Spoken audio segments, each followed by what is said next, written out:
So it's always really, really awkward to begin a speech the following way, but I will. I think all of you are going to suffer from war.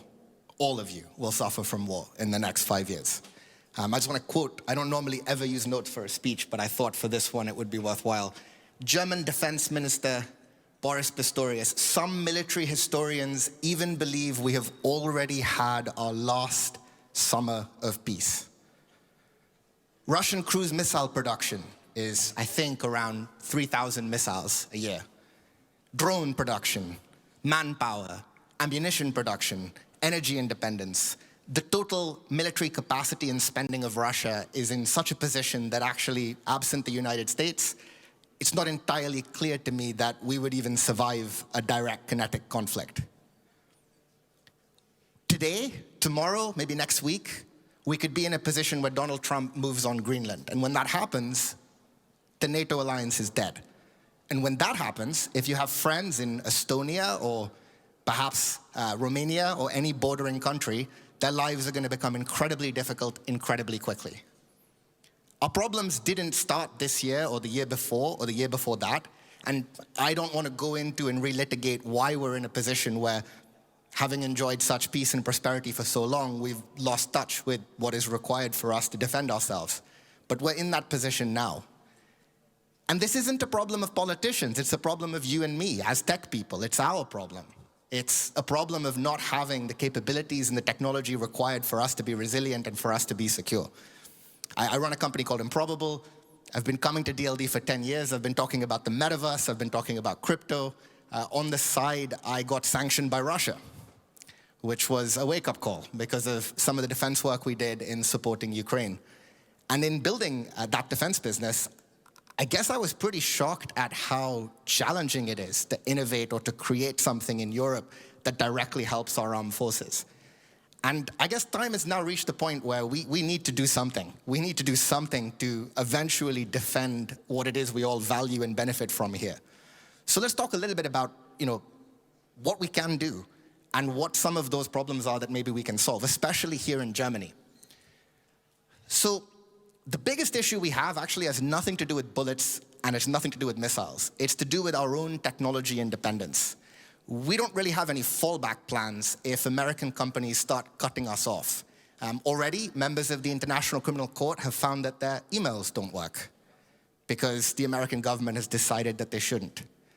We need alternatives. And I'll come a little bit later in this speech to talking about what those alternatives can be. But the first and most important issue we face is 90% of our technology infrastructure runs on foreign servers and is owned by foreign companies. Outside of Europe, outside of our control, where our lawmakers and our politicians who rely on it themselves can do absolutely nothing to stop it from being taken away from us. The next issue we have is energy. Now, I'm really excited that Germany is finally remembering nuclear power works, but we desperately, desperately need to move towards energy independence. Startups can help. I know it seems like that's not a topic for a startup to attack, but one of the set of companies I'm really excited about are folks doing things like rocketry and launch work here in Europe. If they can do that, we can certainly build energy companies here as well. And foreign capital is all too willing to pour in and fund our defense and fund our infrastructure if we come up with ideas to move this stuff forward. Another massive vulnerability that scares me maybe even more than all the rest of this is imagine waking up one day and your money doesn't work. We're in a place where the stablecoin revolution, of which trillions of payments are now done in stablecoins, is entirely done in US dollars. Not just US dollars, but US dollars that are easier to sanction and shut off because they're controlled by two companies, Tether and Circle, that really you could wake up and find your money doesn't work. And why this has happened? This has happened because Europe passed laws that mean that building stablecoins in Europe is essentially impossible or illegal. We have to fight that. And I'm personally willing to actually fund, to back, and to support any entrepreneurs that want to build cryptocurrency-based projects. If necessary, we do it offshore, we develop a global market, and we lobby the laws to change here and bring it back to Europe. But we need actual Europeans to build these companies, and we need actual Europeans to take risk associated with doing this. So, our money, we need to find a way to create our own security. our energy infrastructure, you've heard this before, we need to find a way to create our own security. But there's a bigger problem, and I think one where we need to be more awake to the existential reality of getting this one wrong. And that is AI, but specifically military AI. You may have seen the recent announcements of collaborations between Arundel and OpenAI to think about autonomous weapons. You may have also seen the really kind of comedic but also tragic tale of a recent battle in Ukraine in which Russians on horseback fought only drones on the ground and drones in the air. You know, we don't really have the luxury of manpower here in Europe of sufficient numbers and of a willingness to do the meat grinder tactics that the rest of the world is prepared to do. So we need to move towards autonomous weapons that do not require signals, that do not require fiber optic cables, and that can make autonomous decisions with our values baked into them, and with an inability for them to be shut off by a button pressed in Washington that can defend us. Now, we can build these things. Helsing, a company not far from here, is already valued at $12 billion. My friend and an amazing entrepreneur, Daniel Ek, is backing companies in Europe to do this. So we can do it. But we need foundation model companies in Europe that are prepared to do defense work. Once again, I will back these companies. I will find you more capital if my capital isn't enough. So please, think about building these businesses today. But I think we also need to kind of attack the elephant in the room, which is I'm sure many people here have enjoyed the incredibly warm, positive input of Elon Musk on X that has in no way, shape, or form ruined your day at all. And I'm sure has been a very moderate view on reality. But I think as a Brit, a country continuously, for some reason, attacked by this platform, what I can tell you is if we don't take control over the news, the dissemination of that news, and the digital platforms that we have, then when war comes, we will be so beset with misinformation and confusion that our own people won't know how to act. So is it profitable to try and build a new social media company today? Hell no. It's like the worst idea you could possibly go to market with. But you should do it anyway. And we should find a way to do it using decentralized technology and backends. Why? Because when those companies get cut off, that day is your go-to-market. That day is the day you see a surge in users. And a lot of businesses have that potential. I think of it a little bit like building a company that's like a spore. It waits for just the right moment, the right rain to fall, for it to suddenly be able to grow. We saw this when Telegram saw a surge during a WhatsApp outage. We've seen this in other moments in time when legislation has allowed a company to pick up. And look, Europeans are very good at conservative building. We're very good at not overspending. There are many businesses we can build today that have these characteristics. I also want to talk a bit about European VC. I've been very excited to see the number of unicorn companies we've built here, but very disappointed at the allocation strategies of the smaller VCs. The ones that are family offices or career VCs. I know there are several folks in the room here.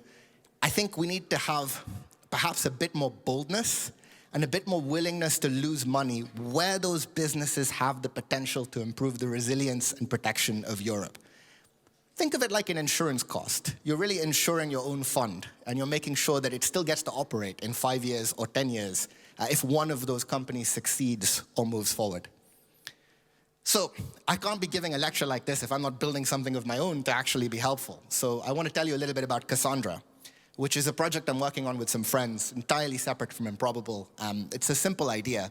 We want to make it possible to better predict war and to ensure that those predictions are actually listened to by politicians. So what we're doing is we're using an on-chain protocol to make sure that experts who really understand the geopolitical climate are able to be rewarded for actually putting down information that can come together and produce better predictions. And then from those better predictions, perhaps better war insurance, perhaps tools that can let people survive these calamities as they occur. I also want to look a little bit beyond Europe to another massive challenge that I think we're going to face as a nation, as a set of nations, which is China-Taiwan. I mean, it's fairly inevitable now that within the next 24 months to probably 3 years, from every defense expert we've spoken to, that China will reunify with Taiwan. And when that happens, whether forcibly, most likely forcibly or not, we will ultimately lose the entire supply chain that runs every single machine in this room and every machine that is necessary for the startups that we want to build. Now, this isn't a problem we can fix tomorrow, but once again, we need to be preparing for this as though it is inevitably going to happen, because it is inevitably going to happen. Before World War I, there was no movement in the bond markets. No movement until bombs actually fell, until troops actually crossed the line. 2 weeks ago, when China encircled Taiwan, the Taiwanese currency didn't move at all. Like, you could have bought right then and there options. In fact, I'm planning to buy some swaps for Taiwanese dollar to USD and make a ton of money if this war happens and the market does not price it. The stock market doesn't care about these tail risk events. And as a result, we just remain gloriously unprepared for the horror that stands in front of us. You shouldn't have that luxury. You shouldn't operate that way. You can't afford to go on today, tomorrow, the next year, the year after, and just talk about this at dinner parties. You have to do something about this because nobody else will. If you're an entrepreneur or a builder, go home after this, pull out Claude Code, type in what you know how to do, and ask it what you can do to solve this problem. The tools are sitting at your fingertips. The capital is there. I'll bloody invest in you. Just do something, do anything to make the probability of catastrophic war hurting you and your loved ones slightly less bad. Because that's where we are today. We're mitigating the harm. We're not preventing it from happening. It's going to happen. On that note, I will say, we have some of the most talented people on earth here. We power part of that supply chain in Europe through ASML. We have Black Forest Labs, one of the best AI companies in the world, in Germany. We have Mistral in France. We have Jan LeCun starting an incredible new business here in Europe. We have Improbable. We have the tools to solve these problems. We just need to take them seriously. And sometimes the hardest thing to do is just accept that it is happening to you. It is happening now, and it's not someone else's problem. So I hope I've done something to wake you up on this. And if I haven't, well, I'll see you in 5 years, and I hope I'm wrong, and I hope you remember this crazy guy who gave a speech and nothing came of it. But I think we both know that isn't how this story is going to go.